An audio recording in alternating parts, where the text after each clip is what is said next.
अभी तक बनी है, धीरे धीरे और बनती जा रही है। पांडवकर धाम में कई वक्त लोग आते हैं, उनको यही पता नहीं कि हम करें क्या। पांडवकर धाम में आए तो हमको क्या विधि करनी चाहिए, कैसे पूजा करनी चाहिए। तो ये पूजा के बारे में आपको पता है कि सबसे पहले जब पांडवकर धाम में आना है तो अपन को एक टोकन नंबर लेना है, और टोकन नंबर अब निःशुल्क प्रारंभ हो गया है पहली बार वालों के लिए।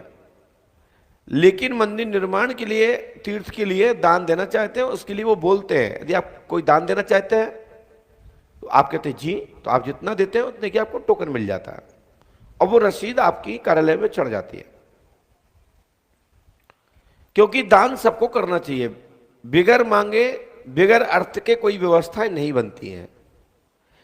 टोकन नंबर भला ही निःशुल्क कर दिया गया है, लेकिन आपसे बोला ही जाता है कि आप कोई दान देना चाहते हैं तो आप कहते हैं हाँ जी, तो जितना देते हैं पर्ची कट जाती है।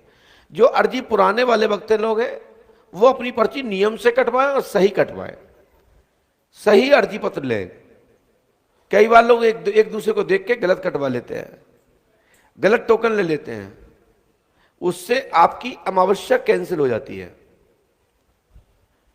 जो ₹1 का टोकन है या ₹1 से लेकर के 1100 रुपए तक का जो भी अन्य टोकन है वो सब मान्य है, वो उनके लिए है जो वास्तविक गरीब है।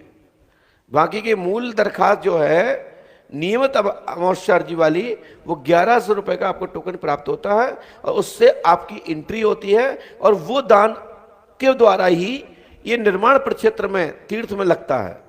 क्यों? यहां कोई चंदा नहीं किया जाता, किसी से बड़ा डोनेशन नहीं लिया जाता, किसी बड़ा बड़ा दान नहीं लिया जाता, किसी वीआईपी वीवीआईपी की तरह हाथ नहीं पसारा जाता। यहां जो भी दान है वो सब भक्तों का है, जो भक्त देते हैं उसी का ही विस्तार है, उसी का ही विकास है, और आपका एक दान तीर्थ में लग जाता है। कारण चाहे वो दरबार मान ले, चाहे आपका स्वार्थ मान ले, चाहे आपके ये कराने की विधा माने। आप गुटखा खाते हैं, तंबाकू खाते हैं, उल्टे सुल्टे बहुत ही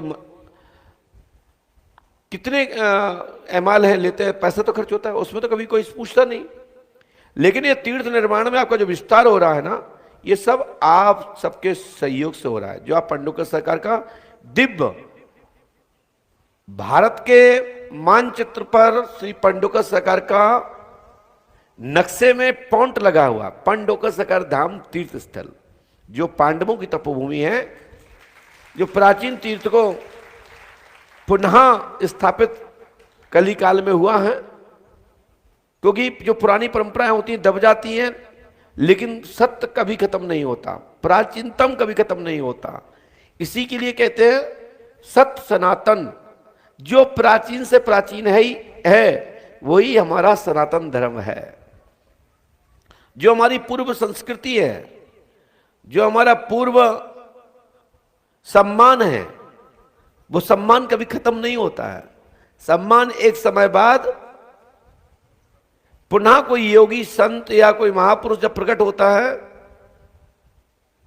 कोई योगी अवतरित या जन्म लेता है, या किसी संत का आगमन होता है, तब कोई ना कोई तीर्थ का निर्माण करता है और वो पुनः वो तीर्थ की रचना करता है, पुनः मान्यता की ओर जोड़ देता है और पूर्व सनातन के इतिहास से लिंक करता है कि ये लिंक यहां से है।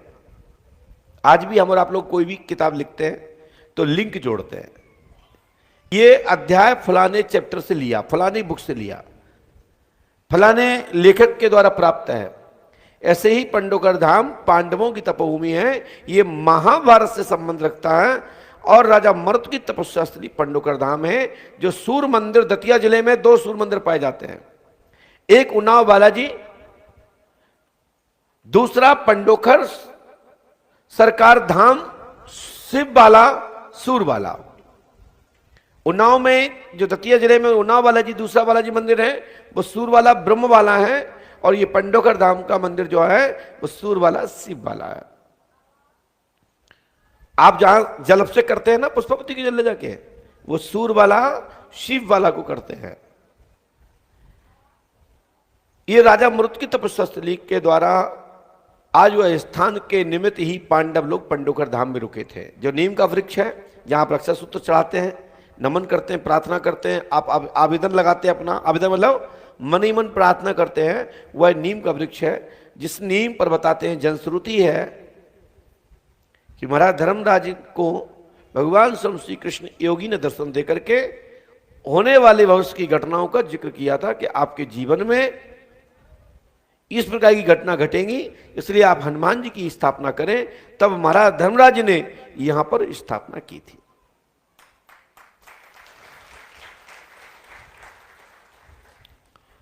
आप लोग पंडोकर धाम के संक्षिप्त इतिहास से परिचित हुए। यहीं पंडोकर धाम में 251 मंदिर भगवान विष्णु हरि अवतार से लेकर के 9 देवी से लेकर के 10 महाविद्याओं से लेकर के वर्तमान से लेकर के और पूर्व तक जितने भी सदगुरु हुए हैं, जो प्रमाणिक और जिन्होंने राष्ट्र के लिए कुछ किया है, चाहे फिर वो किसी भी जाति पंथ संप्रदाय के हों,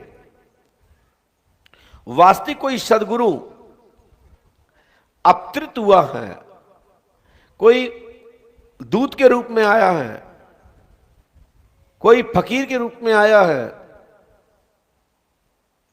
कोई संत के रूप में आया है, कोई सन्यास धारण कर दंड लेकर आया है, ऐसे सदगुरुओं की पंडोकर धाम में छाया चित्र और अभिषेक कर उनकी छाया चित्र को दिवालय में रखी जाएगी, जो आपके इष्ट के रूप में, आपके मार्गदर्शक के रूप में संसार के लिए नमन करने का एक स्थान पंडोकर धाम होगा।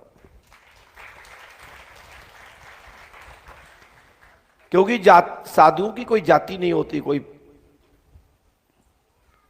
साधु यही नहीं होता कि ब्राह्मणी कुल का हो, साधु यही नहीं कि क्षत्रिय कुल का हो, साधु यही नहीं कि वो वैश्य कुल का हो, साधु यही नहीं कि शूद्र वंश का हो।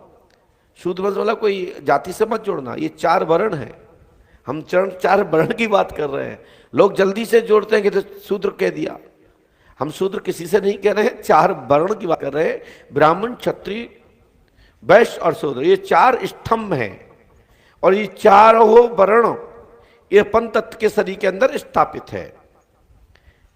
ये मुखमा से वायु राजेन्द्रम कृता, आपने श्लोक सुना है, वेद का श्लोक है। जो मुख है वो ब्राह्मण का बताया गया है, जो भुजा है ये